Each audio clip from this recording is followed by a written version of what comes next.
Welcome back. Still Channel Sport this morning. And Austin, we have some tweets coming in. A lot of them, obviously, giving props to the Super Falcons. Yeah, we're asking on Twitter, where are you putting your money on Saturday? Is it the Super Falcons or the indomitable Lionesses of Cameroon? And a lot of you guys are saying you put your money on the Super Falcons. That's what Akodo Lumide Ahmed is saying. He said, my money is on the Falcons, but they need to work on the defense and midfield. You see, he's saying, yes, I'm sure they can do it, but there's a but. They need to work on. Well, compared to the goals, the amount of goals they scored 2 years ago, I mean, they've scored less in this competition. So you must say the midfield not really doing their job in that one. I mean, the midfield needs to connect with the attackers, to get the goals flowing. But all that matters is winning and getting to the final, and that they've done. Okay, and that they've done, but then there's still a lot of work, like Ahmed said. But that defense, they've been really, really solid. Just the one goal considered against Ghana. Yeah. And yesterday we saw Osinachi, Ohale and Onome Ebi. I mean, nothing could go past them. Well, nothing could go past them. And you must give it to the unknown names like Alimatu Ainde. I mean, she's been fantastic in this competition. Chikwelu has been superb. I mean, going into this competition, we expected lights of our stars, Asisa Toshola and Desire Kwanoze. These were the two key names going into the competition. I mean, but I won't surprise them. The likes of Alimatu Ainde and Chikwelu, they've performed very well in this competition. So you must give it to them. I mean, the future is definitely bright. Filthy kid, also. Definitely. That's what makes it a good team. I keep saying it, when you turn around and then you see quality everywhere. Tayo made it easier to start the sort of headache that coaches like to have when you have a lot of options to work with. Quality everywhere in the park in the Super Falcons. So that's it for the Super Falcons. This guy didn't go too far. Otumba Wale just says up Super Falcons of Nigeria. Straight to the point. On Saturday, to get upper. That's okay. Let's talk about the EFL Cup, guys. Some games were played.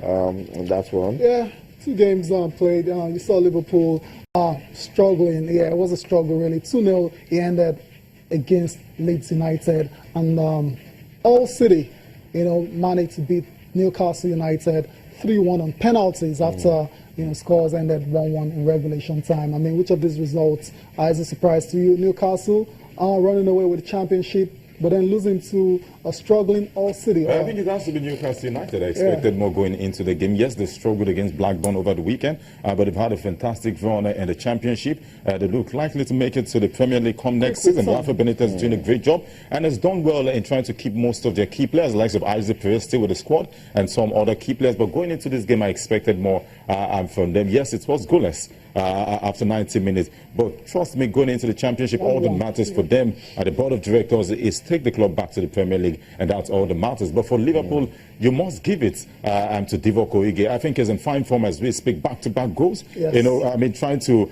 tell club that, see, I can mount their position going forward, but they've got better option going forward. So you must give it to Divock Origi. But there was a 19 or 18-year-old boy yesterday. I mean, he becomes the youngest to score for Liverpool at this point. A fantastic one for Liverpool. Here they are in the semis, because look at Liverpool in the Premier League. I don't see them winning the league. So the only thing they would concentrate on is the EFL Cup. Is the EFL Cup and the FA Cup probably later on. Okay, there will be games out today as well too, and we've got this big one, massive one between Manchester United and West Ham. They played over the weekend. They ended 1-1. So it's another opportunity for these two sides to try and separate themselves later tonight.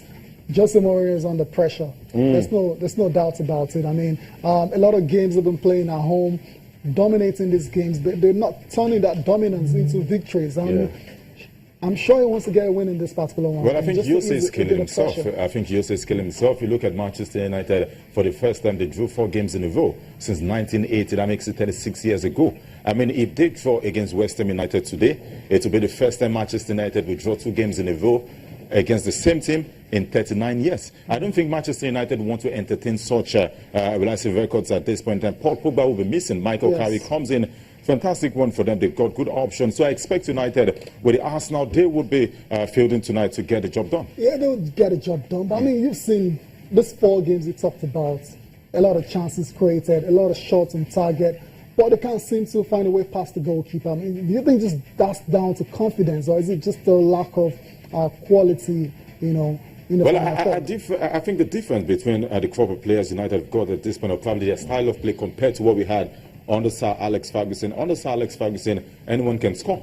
You see an Anderson scoring, you see a Paul Scholes scoring. But at this point in time, I think, yes, you don't take it away from United. Zlatan is a big player, no doubt, but we're trying to focus only on Zlatan. We watched the game over the weekend. Marcus Rashford, I beg your pardon. They all have chances. They all have chances, but Zlatan for me has had more than 5 sitters this season and failed to convert. So you look at it and say, they need to look past Zlatan. They need to make use of other quality in the squad. If they do that, I think United will go places. They've got great quality in terms of squad in depth. You bring in a club to Manchester United with the caliber players, trust me, United will win the Champions League. Okay, one more game. We're not going to forget about this one before the Arsenal fans, come for our next. The Arsenal will play Southampton. That's the second quarterfinal match that will be played today. Arsenal, Southampton. Where's this one going? Well, I think for Arsenal, you see, when it comes to the Premier League, please don't make any predictions. Joseph, kindly hold your thoughts. We'll come back to it. Let's go for a quick break now. When we return now, we'll have a look at what the papers are saying. Stay with us.